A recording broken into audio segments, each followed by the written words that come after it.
Dr. P.R. Jayashree, Assistant Professor, Department of Statistics, Presidency College, Chennai. P.R. Jayashree has done her PhD from Anna University and MBA from Alagappa University. She passed joint CSIR, UGC, National Level Test for JRF and Eligibility Test for Lectureship in Mathematical Sciences. Has also done her postgraduate diploma in Computer Management.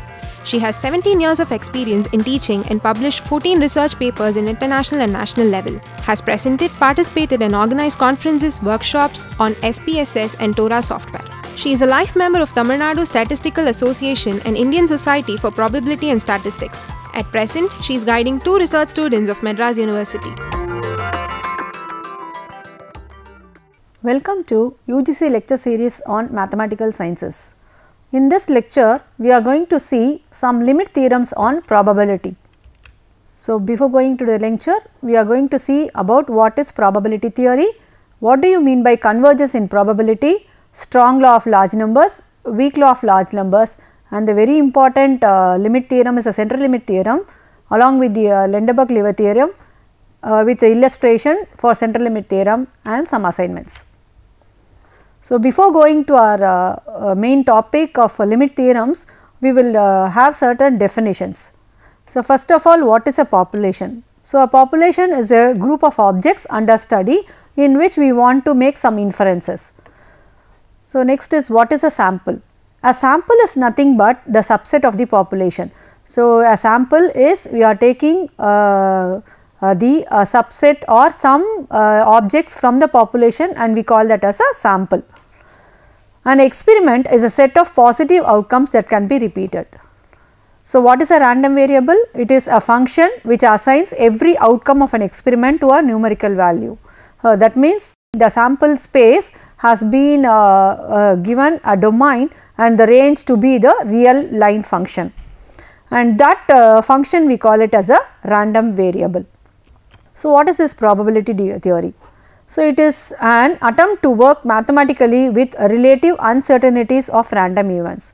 So, whenever we are concerning with the random events or with uncertainties, that is if it is not deterministic, then that experiment, that theory we call it as the probability theory. Suppose we have a sample space as S is equal to O1, O2, O3 etc. On with a finite number of outcomes in the sample space. So, the probability of the event E, so the happening of the event E is described as n of E by n of S. So, this is the number of favorable outcomes out of the sample spaces. So, n of E by capital N will be my chance of the happening of the event E. So, we call this as the probability value, and this we call it only for the uncertainty or a random event. So, if you want to deal with any random events, we need to find the probability or chance of happening of that events. So, what are the axioms on probability? So, probability of event A we generally denote it as P of A, and if you see here it always lies between the values 0 and 1. So, it is a measure which is a real valued function and it always lies between 0 and 1. So, if you see the probability, any probability value is similar to our percentages where it lies between 0 and 1. So, when it will be 0 is if there is any impossible event happening, that is we cannot predict about this event, then the probability value is 0, that means it is not happening. So, probability surely anything, any event happening is 1, that means there is no chance of happening of that event, it surely happened. So, it is with certainty. So, the event with certainty, the probability is 1, and the chance between 0 and 1 is the probability of the event A. So, what is the chance, what is the probability of event A happening with the sample space is from lies between 0 and 1. So, what is a probability distribution? So, any distribution, it depends on the random variable x, and x is nothing but a function from the sample space to the real line. So, whatever sample space you have, you assign some values for your sample space, and we call that as a random variable. So, this random variable can be discrete or it can be continuous random variable. So, probability distribution of any discrete random variable. So, if you have a discrete, that means it is a countable number of values, therefore, you can have your probability mass function for this one. So, if it is a continuous one, we call that as a probability density function. So, both are one and the same. If you are dealing with a probability density function, we always denote it by f of x, and if I deal with a discrete case, I denote it as p of x.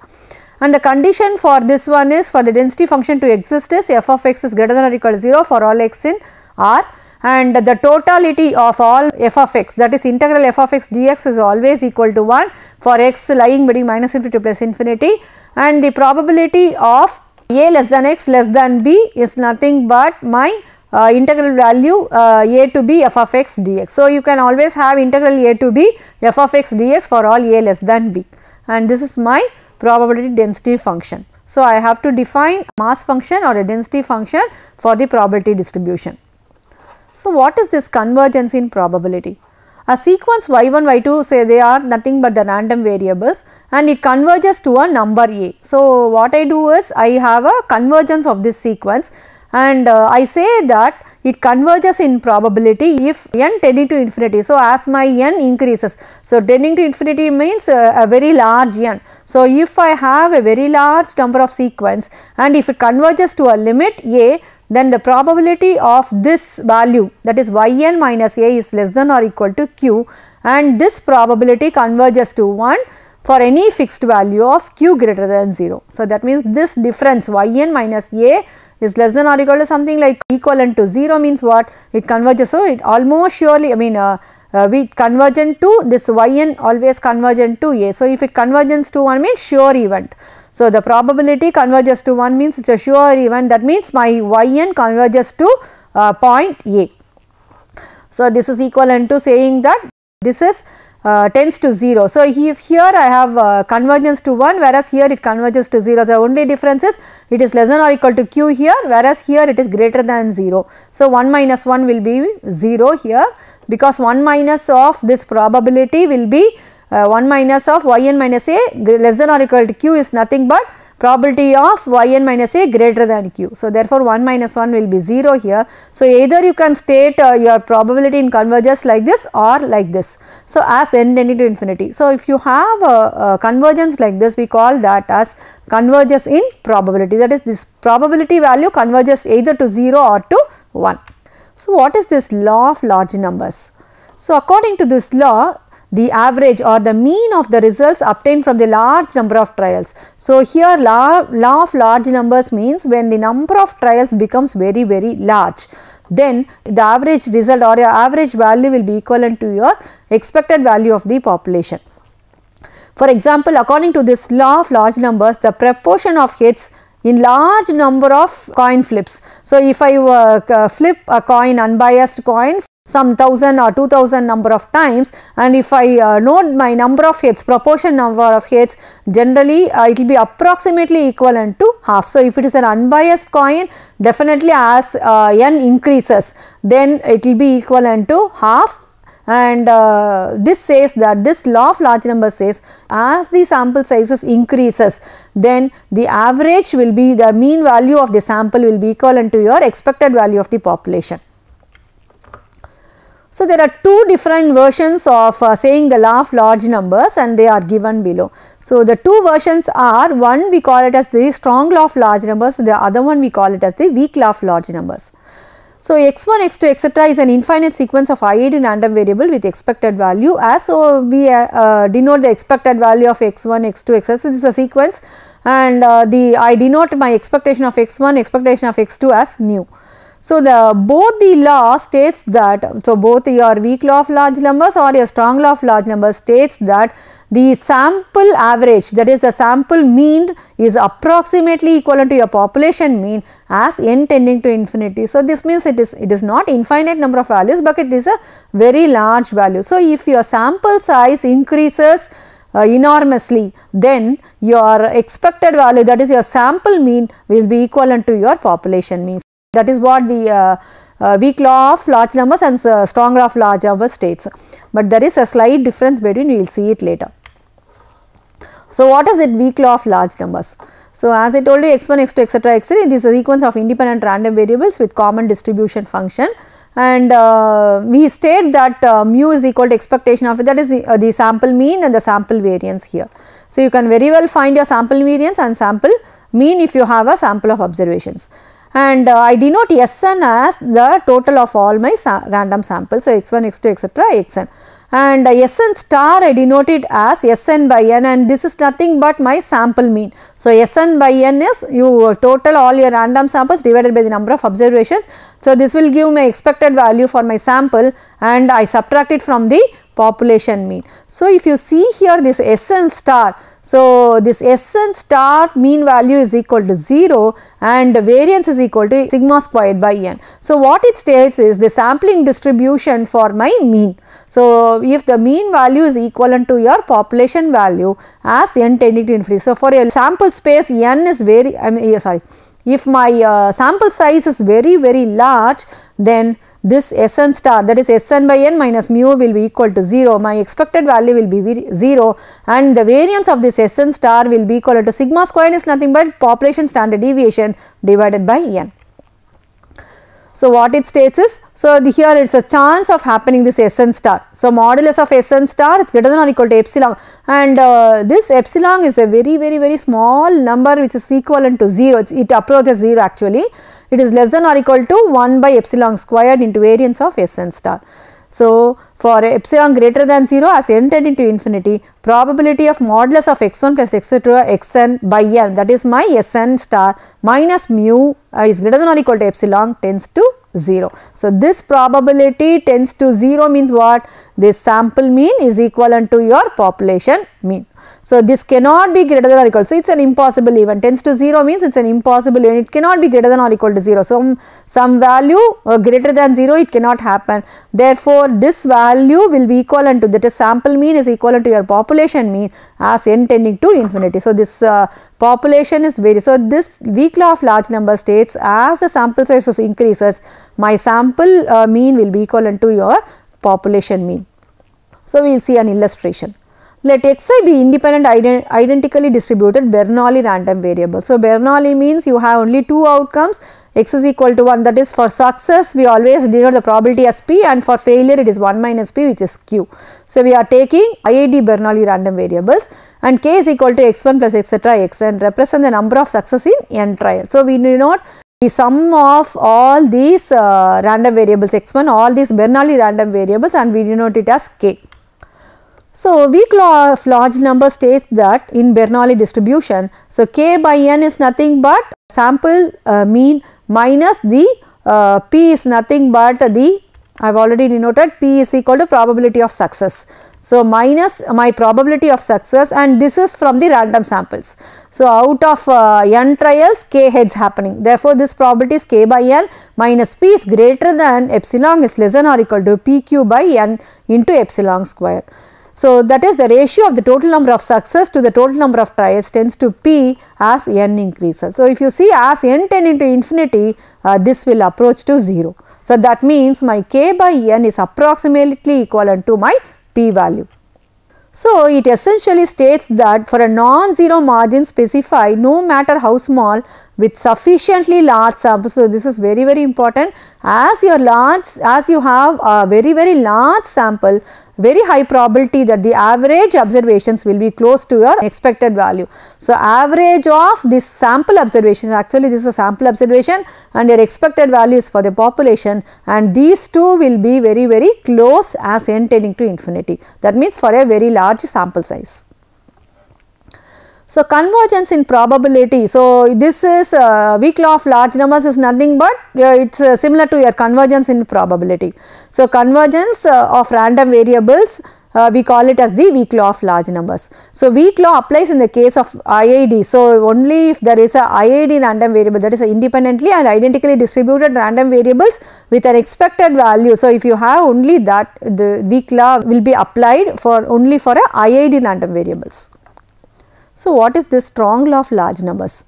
Strong law of large numbers states that the sample average converges almost surely. So if you see the difference between weak law of large numbers and the strong law of large numbers, you can see that here it will be convergence in probability, it will converge only in probability, but it is not almost surely. So you cannot state every time it converges, I mean your sample mean is equivalent to your population mean.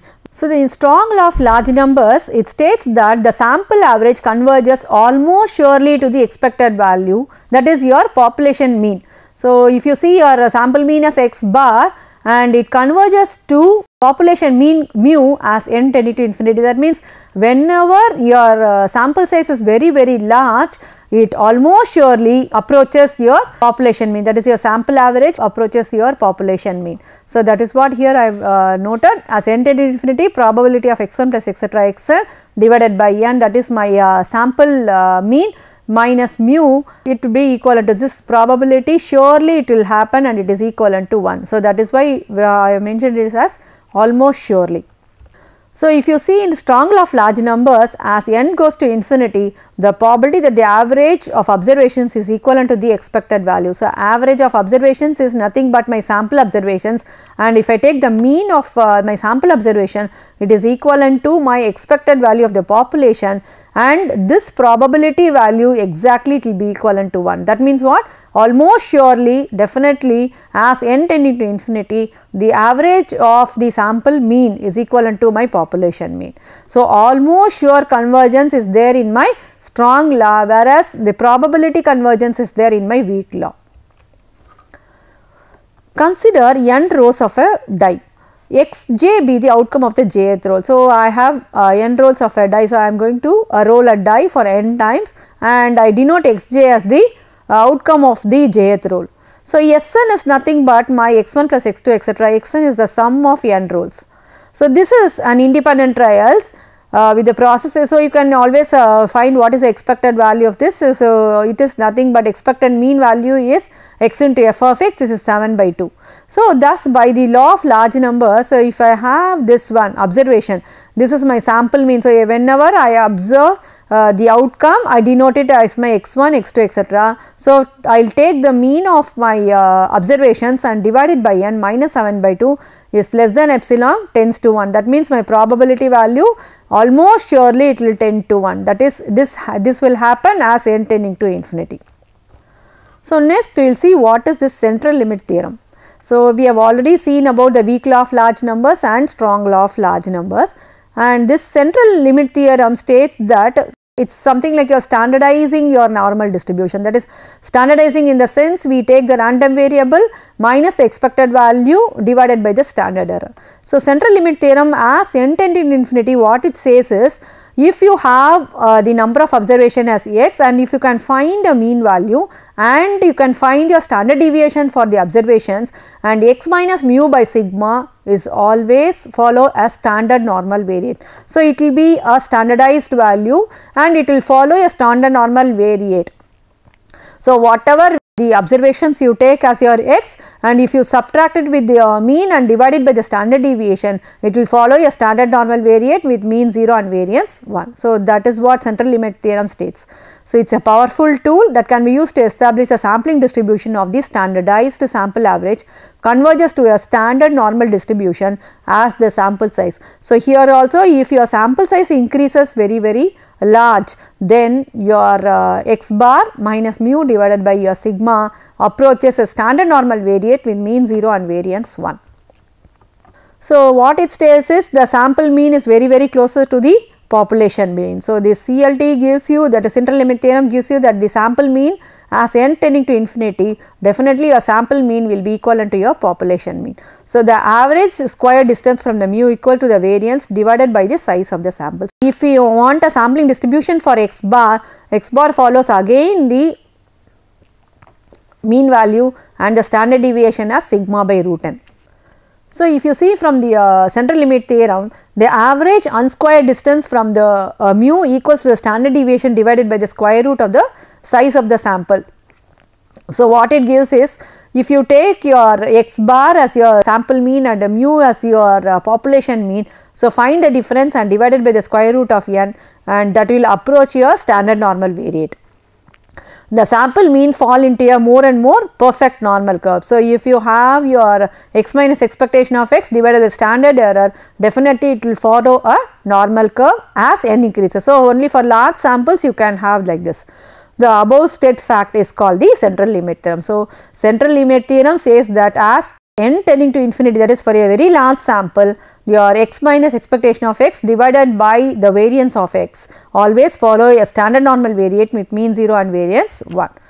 So, this is a very powerful theorem, and this central limit theorem has a very large applications. Even in your testing of hypothesis you can use for your test statistic. So, this CLT can be used to establish that if expectation of xi equal to mu and variance of xi. So, if you know your expectation of xi and variance of xi for all I, then as I told you x1 plus x2 plus etc. xn follows. So, this is nothing but my sample observations, it follows normal with n mu and n sigma squared, and if I divide it by n, if I know the mean, this is nothing but my x bar. So, if my x follows normal, then my x bar also follows normal, but with the same mu, and the variance will differ here as sigma squared by n, and this is nothing but the sampling distribution for my x bar. So, if you see here, if I take this as x as my x observation, sample observation, if I subtract it with my expectation of x and divide it by square root of sigma squared by n. So, this is my standard deviation, sigma square root of sigma squared by n, and if you see here, this one follows a standard normal variate with mean 0 and variance 1. So, this is what the central limit theorem says, and you can apply this only for a large samples, that is as n becomes very large, that is sample size becomes very large, you can state that this will follow a standard normal variate. So, this is what I have given you in this. Central limit states that when an infinite number of successive random samples are taken from a population, so you need to take a number of samples, sample size should be very large. The sampling distribution of the mean of those sample is approximately normal. So, it will be a normal distribution with mean mu and variance sigma by root n. So, this will happen only for a very large sample, and this will follow a standard normal variate. So, we will see an illustration for a central limit theorem. A certain group of welfare recipients receives a benefit of rupees 110 per week with a standard deviation of 20. So, it has given the amount per week as well as the standard deviation. So, if a random sample of 25 people is taken, what is the probability their mean benefit will be greater than 120 per week? So, we need to find this probability value. So, what we can do is, we can apply this formula, Z formula as Z minus, as I told you, this is x bar minus mu divided by the standard error. So, if you substitute this one, I got my Z value to be 2.5. So, here Z score is found to be roughly 49.38%, and this percentage you can find it from the Z tables. So, that is your standard normal variate, and if you see here, adding 50% on both sides, then we will get 99.38 as my value for my Z score. Central limit theorem states, so again I have given you why we are using this central limit theorem. So, if you take a random sample of size n with any distribution, so if you know any distribution values, so for large sample the distribution of means will be normal distribution, that is a standard normal distribution.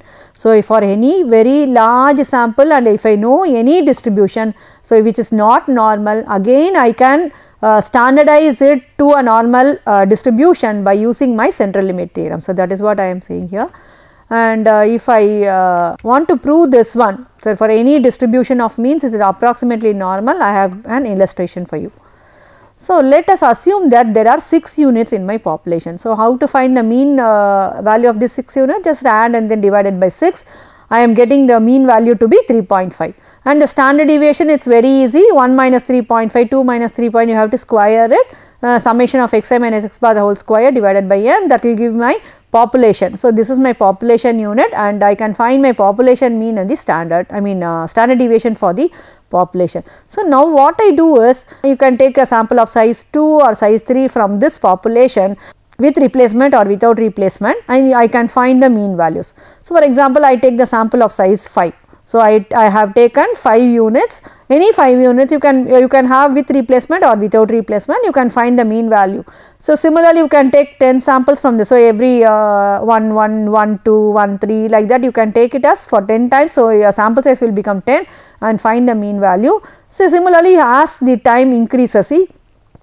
So, if you are increasing your sample sizes, so you are taking the samples from this and you are increasing. So, if you increase it more or less, you will get your mean value to be 3.5. So, if you see here more or less 4.58. So, it will be exactly, it is not exactly 3.5, but more or less if you have, this is my estimated value and this will be approximately equivalent to my population mean. But this is a very small example. If you are dealing with a very large samples, if you are dealing with very large data, then definitely as n increases, as your sample sizes increases, definitely my sample mean will be equivalent to my population mean. For large sizes, for large sample sizes, the distribution of the mean will be approximately equivalent to your normal distribution. So, the mean of the distribution will approaches to a population value mean mu. So, the mean of the distribution means mean of the sample will be equivalent to my population mu. So, if I see here the standard deviation. So, before what I have shown you is the sample mean. Here it is a sample mean, and as I told you, if you increase your sample sizes, definitely it will be equivalent to your population mean. Now, coming to the standard deviation here. So, standard deviation will be sigma by root n for your x bar. So, for your population mean it is sigma, whereas for the sample mean it will be s value, and you can see that this s value will be equivalent to sigma by root n for your sample standard deviation. So, sample standard deviation will be my sigma by root n. So, this sigma by root n is nothing but my population, sigma is the population standard deviation, and if I divide it by square root of n, and as n increases, you can see that this value and this s value will be more or less same. So, that is what my central limit theorem says. The distribution of the mean will be equivalent to the mean of the samples, that is it will approaches normal distribution. The mean of the distribution of the means approaches to mu, and the standard deviation, that is the sampling distribution of the mean will be with x bar follows normal distribution with mean mu, and the variance will be sigma by root n. It is not equivalent to sigma, but it is equivalent to sigma by root n. So, if I have sample observations, the sampling distribution of the sample observation will be same normal distribution with mean mu, and the variance will be sigma by root n, whereas sigma is nothing but my population standard deviation. So, very important theorem from central limit theorem is the Lindeberg-Levy theorem. So, Lindeberg-Levy has given a sufficient condition for this central limit theorem. So, what he states is Lindeberg condition is a sufficient condition. So, under certain necessary and sufficient condition only this CLT will exist, that is your central limit theorem will exist. So, if I have an independent random variables, so this is what the Lindeberg-Levy theorem states. The sequence of independent random variable xk satisfy the Lindeberg condition. So, this is my Lindeberg condition. What it states is, so you have 1 divided by Sn squared, where there we have taken sigma by root n, here sigma by root n is replaced by Sn squared, and if I take the sum of expectation of xk minus mu k the whole square, and this is my indicator function I of xk minus mu k is greater than epsilon Sn, this is equal to 0, and this limit approaches to 0 as n tending to infinity. So, what this states is again similar to a central limit theorem, as n approaches 0, then my expected value of xk will be equivalent, that is my sample observation mean will be approximately equivalent to population mean, and it also talks about the standard deviation. So, if you see this one, expected value of xk minus mu k the whole squared is nothing but my standard deviation of my sample divided by sigma by, this is nothing but my sigma by root n value. So, if I divide, this limit will approach us to 0. That means sigma by root n will be equivalent to my population standard deviation. So, it is an extension of my central limit and gives a condition for the central limit theorem to exist. So, Zi is equal to xk minus mu k by Sn converges to distribution of standard normal. So, this Zi is nothing but the standardized value. Standardized means xk minus mu k divided by the standard error. This is nothing but my standard deviation. So, if for any distribution xk, if I subtract its mean divided by its standard deviation, definitely this will approach us to a standard normal variate as n tending to infinity. So, that is what the Lenderbach-Levy theorem. So, it has also a condition along with the central limit theorem. We will conclude this lecture by summarizing what we have done today. First, we have seen what is probability theory, and then we have seen what is convergence in probability. So, all these things will happen only for a large sample. So, as n tending to infinity, how it will converge in probability, that is convergence in probability means whether your sample mean is equivalent to your population mean as n tending to infinity in probability value, that is probability is approaches either to 1 or to 0. And we have seen what is strong law of large numbers and weak law of large numbers. The difference between strong law and weak law is weak law of large numbers that will be converges in probability, whereas in strong law of large numbers it almost surely it will converge, that is your sample mean will be equivalent to your population mean. And we have seen about the central limit theorem, which is an extension of strong law of large numbers. Strong law of large numbers states only the mean value, whereas your central limit theorem states that whatever distribution you have, if you subtract it with the mean and divided by the standard deviation, that will be a standard normal variate with mean 0 and variance 1. And we have seen certain illustration on central limit, strong law and weak law of large numbers. Now, I am going to give you an assignment regarding all this. Assume the heights of men are normally distributed with mean of 70.0 inches and the standard deviation of 2.8 inches. What percentage of the individual men have a height greater than 72 inches? So, if you see here, you have your mean value, you have your standard deviation. Just what you have to do is you have to subtract x minus your mean divided by the standard deviation. As I told you, if you subtract that with the mean and divided by the standard deviation, it will follow a standard normal variate. So, you can very well find the percentage, that is your probability value, the individual men greater than this height, that is x greater than 72 inches. Thank you.